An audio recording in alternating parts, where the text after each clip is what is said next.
Bonjour à tous. Nous sommes aujourd'hui ici avec Lorraine Azoulay de Goldman Sachs Asset Management pour parler de l'intelligence artificielle. Bonjour Lorraine. Bonjour Thierry.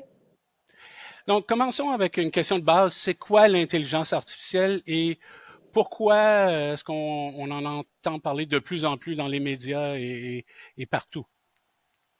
Ouais, alors l'intelligence artificielle, c'est un ensemble de technologies qui visent à réaliser des programmes informatiques capables de simuler l'intelligence humaine. Le niveau d'intelligence d'une machine est défini par la difficulté du problème que la machine va résoudre, mais aussi par la vitesse à laquelle elle va arriver à la solution. Euh, Ce concept n'est pas nouveau, il a été introduit pour la première fois par un scientifique très réputé, Alan Turing, dans les années 1950. Ce qui est différent aujourd'hui, c'est vraiment la percée de nouvelles techniques, dites transformer, dans le traitement automatique du langage naturel, Natural Language Processing, ou NLP. Ces modèles ont été formés sur une quantité massive de textes et sont capables de comprendre du langage humain et plus précisément le contexte dans lequel chaque mot est employé. On entend beaucoup parler de ces techniques récemment depuis l'arrivée des modèles comme BERT de Google ou ChatGPT d'OpenAI. Transformer, c'est le T de BERT ou de ChatGPT. Puis, comment est-ce que votre équipe, qui est l'équipe de stratégie d'investissement quantitatif chez Goldman Sachs Asset Management, bénéficie de cette nouvelle technologie?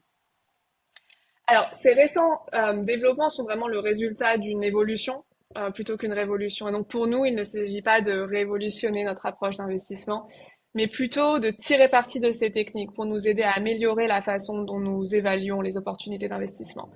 Depuis plus de 30 ans, mon équipe choisit des investissements de façon systématique. Nous synthétisons des informations à partir de données et on crée des signaux d'investissement. Alors, il y a 20 ans, c'était un processus relativement simple. Nous examinions ce que l'on appelle des données structurées à partir de bilans ou d'un compte de résultats pour décider des perspectives d'une entreprise. Plus récemment, nous avons accès à des données beaucoup moins structurées, beaucoup plus larges, beaucoup plus difficiles à traiter, des actualités, des articles d'actualité financière, des présentations de résultats trimestriels, des rapports de recherche, des analyses par exemple. Et donc, pour synthétiser ces données, nous avons besoin de technologies de pointe. Et de faire partie d'un groupe comme Goldman Sachs, c'est vraiment un avantage crucial pour mon équipe, puisque nous pouvons compter sur l'investissement de notre entreprise dans ces nouvelles technologies. Par exemple, nous avons accès à des GPUs ou au cloud, ce qui nous permet de déployer, de raffiner des outils d'intelligence artificielle dans notre processus de recherche. Puis, avec les progrès récents en intelligence artificielle, maintenant, on peut travailler avec la définition des choses et le bon contexte. Comment est-ce que ceci change ce que vous faites? Alors, afin d'établir une vue sur les entreprises, nous cherchons à identifier le sentiment autour d'elles, venant des différents participants aux dynamiques de marché, les institutions, les retail, les analystes, le management d'une entreprise, etc. Et donc, nous obtenons des données contextuelles et nous identifions de façon systématique des indices de la part de tous ces participants. Par exemple, nous cherchons à déterminer si la direction de l'entreprise a l'air confiante lors des présentations trimestrielles de résultats, ou au contraire démontre un manque d'assurance quant au futur de l'entreprise. Il y a une dizaine d'années, pour ingérer ces informations à partir de textes, celui-ci était représenté de façon plutôt simplistique. Une succession de mots positifs ou négatifs et la fréquence de ces mots indiquait le sentiment du texte. Les nouvelles Transformer Technologies désormais vectorisent les mots. C'est-à-dire que chaque mot du dictionnaire est représenté par un vecteur multidimension. Et avec cette approche, des mots de contexte similaires auront des vecteurs relativement proches.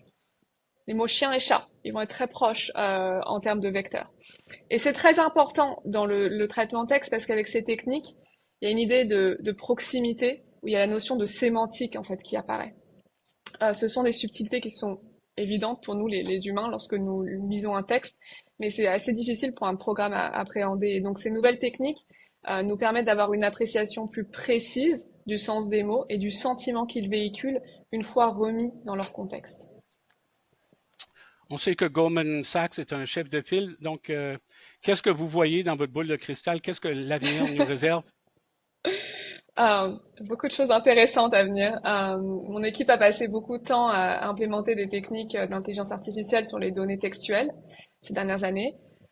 Récemment, notre recherche s'est aussi tournée sur l'audio de ces présentations en format MP3.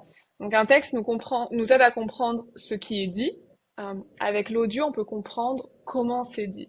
Nous cherchons à identifier l'ambiguïté ou juste les émotions d'un chef d'entreprise lors de ces earning calls pour compléter le sentiment qui parvient des fichiers texte. L'intelligence artificielle met vraiment à notre disposition des outils de plus en plus poussés, je dirais, et cela nous permet de créer des signaux alternatifs pour nous et vraiment nous démarquer des signaux faits jusqu'ici dans l'industrie. Très intéressant. Je pense que beaucoup de développements qui vont être utiles pour nos clients. Donc, merci beaucoup, Lorraine de Goldman Sachs Asset Management, et merci à tous en ligne d'avoir écouté. Merci Thierry.